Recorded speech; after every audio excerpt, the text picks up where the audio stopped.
All right, it's that time. Let's talk about alienation.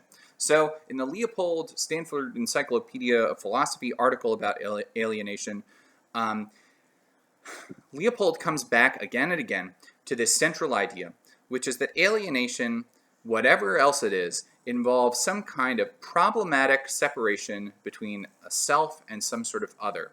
So, things which should be somehow harmonious or unified or together are distant, at odds, inharmonious, uh, yeah, otherwise separated. Um, and different types of alienation result from considering different types of self and other. So, is there some problematic separation between yourself and nature, between yourself and your work, between yourself and your family, between yourself and your society? Um, is the problematic separation that these things what makes this separation problematic is it that people would be happier if the separation were weakened, if these things were really together? Is that there's somehow it would be more natural or fit with the kinds of creatures that we are for us to get rid of this separation? Okay. um, So, one way or another, alienation is a matter of a problematic separation between self and other, and different types of alienation result from thinking about different selves, different others, and different types of problematic separation. Why might we talk about this? Well, of course, in the book, Ye Wenji is explicitly described as alienated, but a lot of other characters could be described as alienated as well. And frankly, outside of the book, sometimes a lot of sort of thinkers think that this is some kind of alienation, is sort of the condition of modern life. That if people see, if modern life feels weird, or if people feel like they're not at home in the modern world in some way or other, that maybe this idea of alienation is going to help us describe that feeling of not at homeness, that feeling that modern life somehow doesn't fit with our well-being or the sorts of creatures that we are. Okay.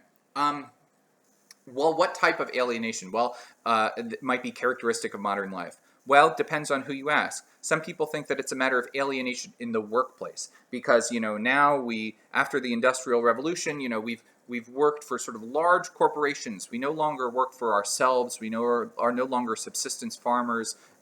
We no longer work for little communities of which we're a part. We work for sort of big faceless corporations. We have no agency in these corporations. We just do whatever they tell us to do, and we don't have any control over what they tell us to do.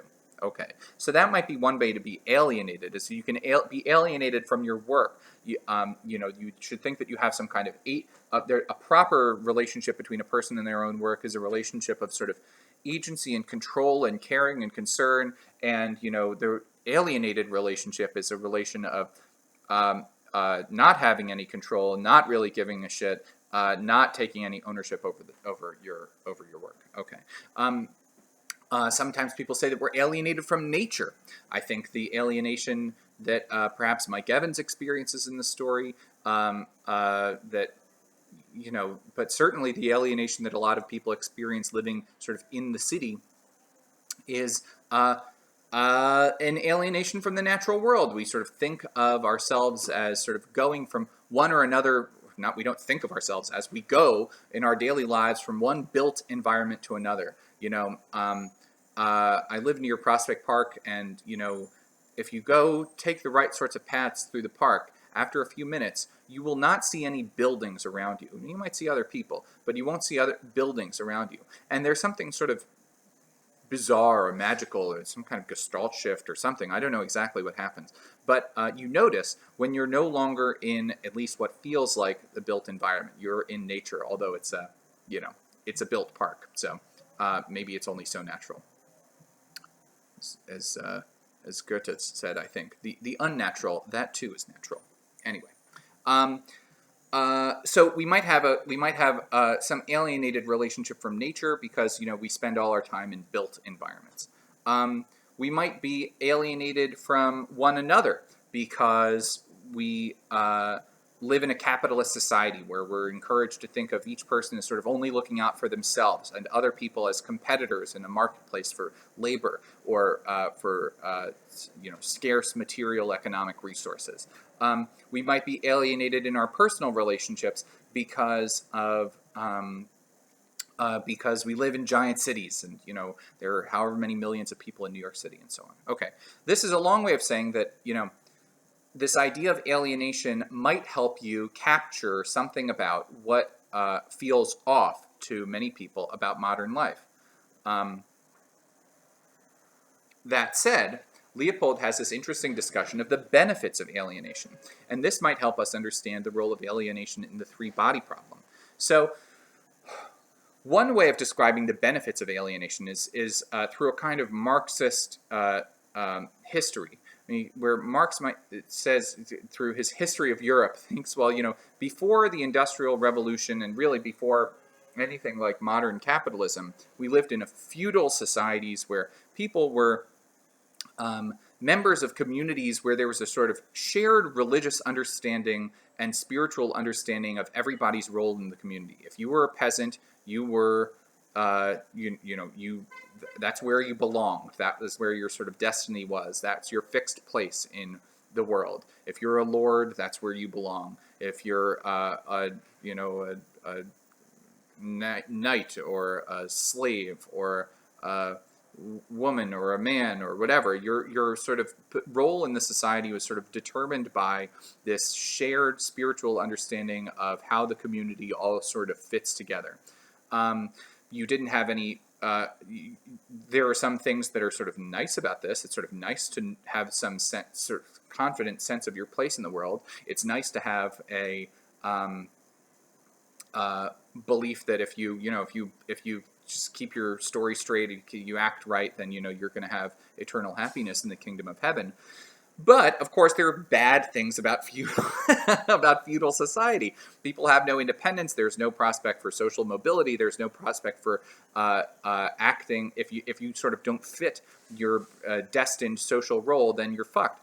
And so when we achieve our independence, that's an accomplishment. That's a good thing.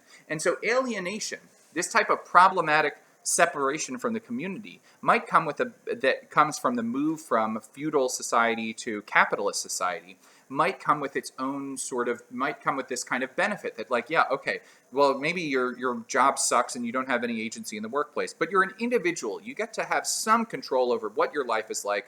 You have social mobility. You get to choose where to put your money. You get to choose what your career is, at least to some extent or in some cases. Okay, so one positive benefit of alienation is that alienation might sort of be part of this package of changes from feudal life to capitalist life. And capitalist life has some advantages, one of which is that it gives people more independence than they had, more agency, more control over their own lives than they had under feudalism.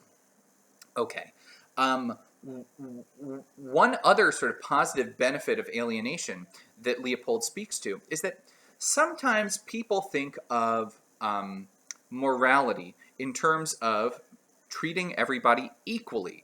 Singer is a chief example of this, that think of morality as sort of centrally involving some kind of equality between all people.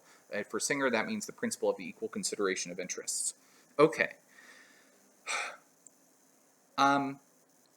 But think about how our ordinary relationships are, right? Our ordinary relationships require us to treat some people as often, or at least they require or encourage us to treat our people specially. You don't treat your friends the same way that you treat strangers. You don't treat your parents the same way you treat your coworkers. You don't treat people who live outside of your community the same way you treat people who live inside of your community. So these sort of intimate relationships, non-alienated relationships with other people, seem to get in the way of treating other people equally.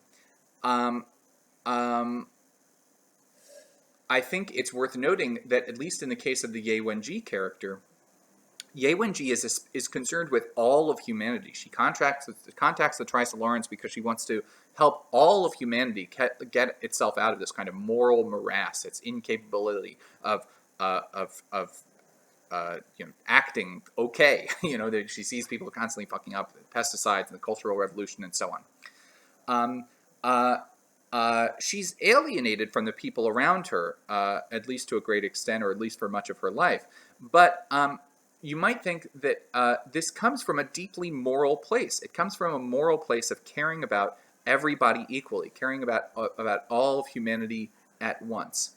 Um, so, insofar as morality is about equality, and equality alienates us in our intimate relationships, well, maybe there's something good about alienation after all. And for that matter, maybe all of these characters in the three body problem who are dealing with these kinds of existential threats to all of humanity and cosmic and sort of world involving moral questions, maybe the reason why they're so alienated is that they do have to treat all creatures equally. They do have to take equal consideration of all creatures in order to sort of think through the problems that they're facing, and there's something alienating about that.